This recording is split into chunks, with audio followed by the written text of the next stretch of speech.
Hello cool dudes and ghost lovers, and I'm off on yet another one of these walks, the final one of this mini-series, and today I'm going to the Queen's house.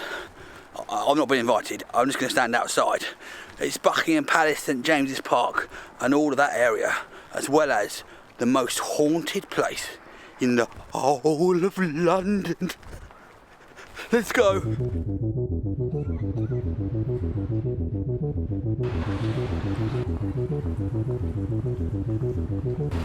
Holy shit.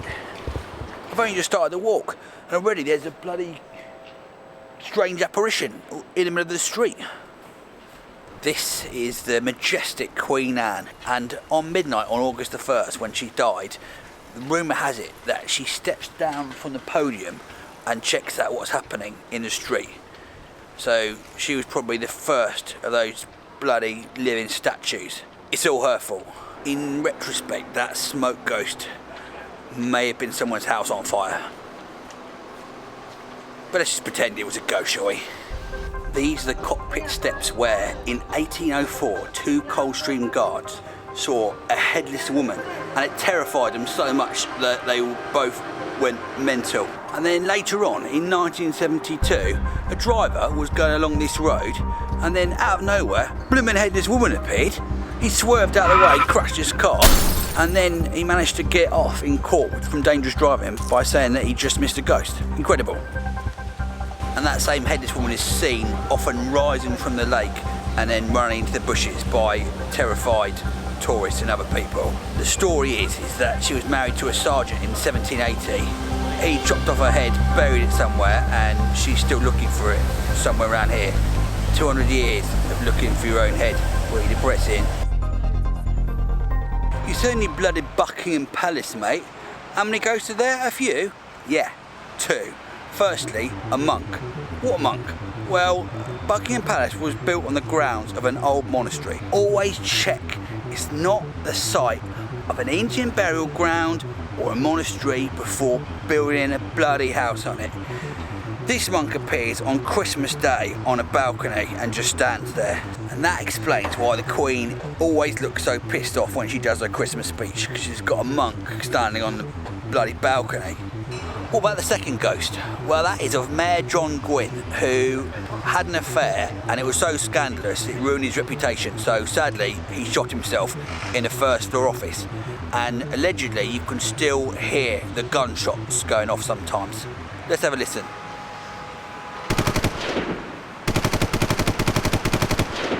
I think that was it. This is Green Park, and according to the book, somewhere in this park is a tree of death. And I've got strong suspicions that the author is just making stuff up now. They say it's a tree that all the park keepers are scared of, and no animals will go near it, and there's strange sounds coming from it. Although in this tree, it looks like there's a strange face in it. Can you see it? Have you ever wondered what a milkmaid's passage looks like? I'm about to go down one now. That, my friends, is St James's Palace, where back in 1810, the Duke of Cumberland woke up in the middle of the night and called for his valet and said he'd been hit on the head by another servant called Celis. The valet went into Celis's room and found Celis literally with his head almost cut off, lying there, where obviously he was dead. The official story was that the Duke of Cumberland was awoken by Celis in the middle of the night, who attacked him and then killed himself in a fit of remorse. But the unofficial story is that Celis was having a bit of fun with the Duke of Cumberland's daughter, and so in a fit of rage the Duke of Cumberland murdered him. Which is a true story? You decide. I almost forgot the ghost bit, where the ghost of Celis is said to walk the corridors some nights and you can still smell the fresh blood from the gaping wound in his neck. This is possibly the scariest passage of the whole walk. Back in Green Park, I missed a couple of boring ghosts, just standard ghost fare now, you've heard it all before, but I'm heading towards the most haunted place in London, which is 50 Berkeley Square.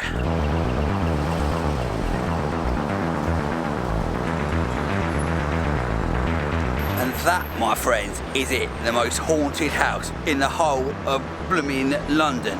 There's stories of weird lights flashing in it at all times of the day and odd goings on. And back in the olden days, a maid went up to her room in the top floor. The rest of the house heard some screaming and they found her stood in the middle of the room, rigid. She couldn't tell them what happened, but her eyes were almost popping out of her head and she never regained her sanity.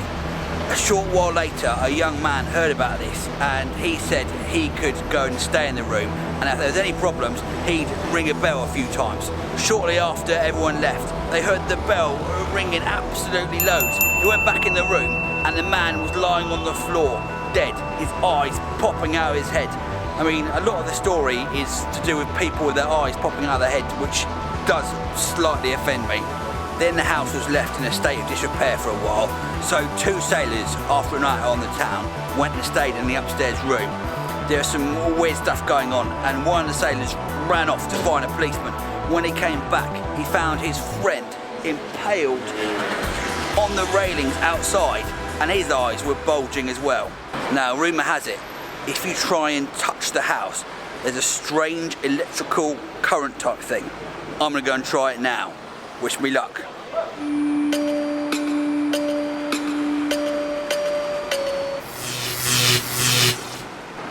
I'm still alive for the moment. Well, that is it, cool dudes, for this walk series. I hope you've enjoyed it. Please join my Cool Dudes Walking Club and I'll send you this amazing stuff. And all proceeds help me fund all these walks. Thanks for watching. Don't be scared. And most importantly, stay cool. See you later, guys.